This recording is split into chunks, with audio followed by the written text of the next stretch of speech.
The Sacramento Kings have the defending champion Golden State Warriors on the ropes. This series is far from over, but I underestimated this Kings team big time.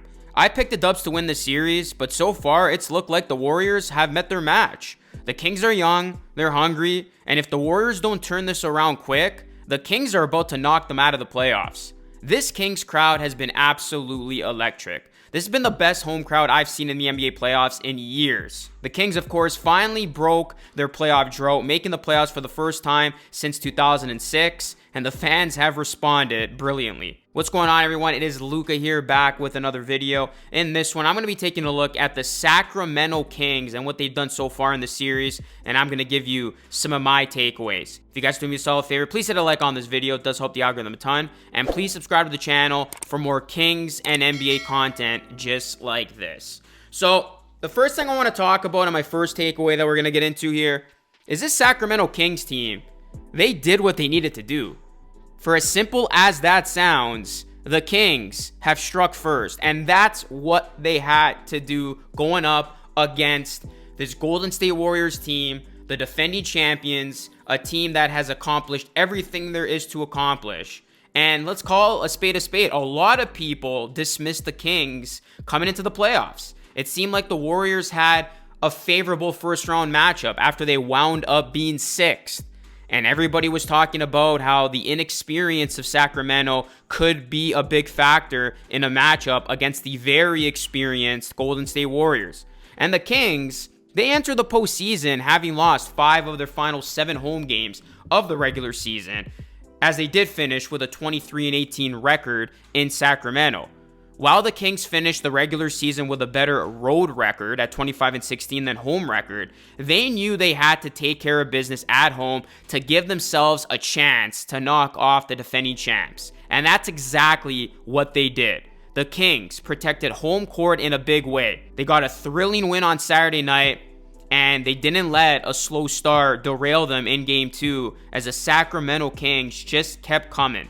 And now as the series heads to the Bay, the Kings can lead on the road success from the regular season. They finished with the best road record in the Western Conference and tied with Boston and Philadelphia for the second best mark in the NBA, just one game behind Milwaukee at 26-15. The Kings have now put all the pressure on the Warriors, who now find themselves in uncharted territory. The Dubs now face a must-win situation in Game 3. Next, I want to talk about a standout performance in Game 2, and it came from Davion Mitchell. Now, I followed Mitchell's career in Baylor, and you knew this kid would turn out all right in the NBA.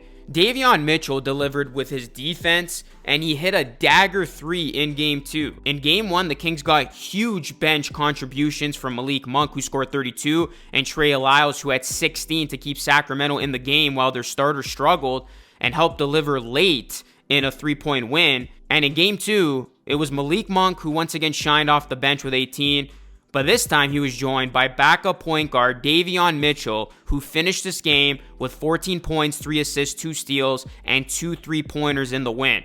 But it was Davion Mitchell's impact on the defensive end that was just amazing to watch. Mitchell was all over Stephen Curry in this one, battling over screens and fighting relentlessly to get back to his assignment. Fox not only praised Mitchell's defensive effort in Game 2 during his post-game press conference, but he also made a point to talk about having to go up against Davion in practice. And you could tell that Stephen Curry had to work his tail off just to get what he got in this game. I mean, I've never seen Stephen Curry have to exude that much energy just to get his points up. Mitchell then delivered the dagger to seal this win for Sacramento as he hit a corner 3-pointer with 1:17 to play to put the Kings up 112-103. He called the shot the biggest moment of his young career. So Davion Mitchell, expect him to continue to apply the defensive pressure that he has been on Stephen Curry in Games 3 and 4, because, man, Stephen Curry looked uncomfortable with Davion Mitchell all over him. Curry had to work for the points that he got in this one. Next, I got to talk about De'Aaron Fox. De'Aaron Fox is going to win the Kia Clutch Player of the Year, and he showed that his clutch play translates very well from the regular season to playoff time. Fox led all players in clutch points this season with 194 points with the game on the line. which is the final 5 minutes of the fourth quarter or overtime with the score within 5 points. His 194 clutch points are the 11th most in any season of play-by-play era dating back to the 1996-97 season.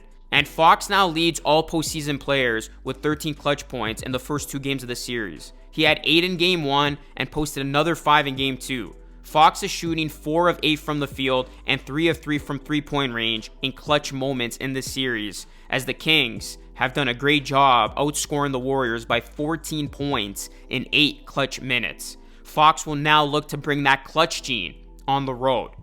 Now, another big talking point of this game was the incident between Draymond Green and Domantas Sabonis. With just over 7 minutes remaining in the fourth quarter, Curry grabbed a defensive rebound and began to push the ball up court. Meanwhile, Sabonis was knocked to the ground during the rebound and landed right by the feet of Draymond Green. Sabonis grabbed Green's leg, but then Green responded with a stomp to Sabonis' chest. This was straight out of a WWE match. Now, Sabonis was assessed a technical foul for grabbing Green's foot, while Green was assessed a flagrant foul penalty 2 for his stomp on Sabonis. And the flagrant 2 comes with an automatic ejection, so the Warriors had to play the final 7 minutes of this game without Green. And during the replay review, Green was egging on this crazy Kings crowd. And it was wild to see the exchange between Green and the crowd. And what was even more wild was that the commissioner, Adam Silver, was right there in attendance to see this first person.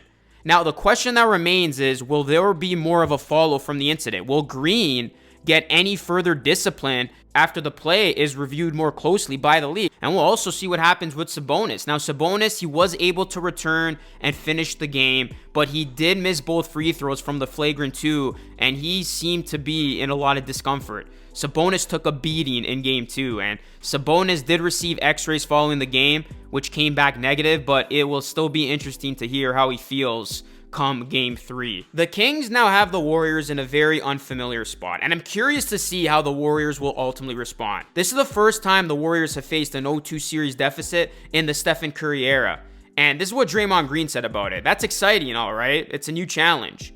Now, we know better than not to underestimate the defending champs, especially the Golden State Warriors, and this series is far from over. You know the Warriors won't go down without a fight. But after the first 2 games, you get the sense that this could maybe be a changing of the guard moment. The Kings look like they belong, and they look like the ones who are ready to endure playoff success. But as the late great Kobe Bryant once said, the job's not finished. The Kings have done an excellent job going up 2-0, but now let's see if this young team can close it out. Expect Game 3 and 4 in Golden State to be an absolute battle, as this series is shaping up to be the best first-round playoff series in quite some time. Kings fans, how do you see this series going from here on out? What is your confidence level at? And Warriors fans, if you're watching this one, how do you feel after the Dubs now face an 0-2 series deficit? Do you think the Warriors can respond and make this thing a series? Let me know your thoughts down below, guys. Drop a like on the video. It does help a ton. And please subscribe to the channel for more Kings and NBA content. I will have more coverage of the series, so keep it locked and loaded on this channel. And we will see how Game 3 plays out in this one. That is it for me. As always, thank you so much for your continued support. This is Lucas signing off, and I'll catch you all again in the next video.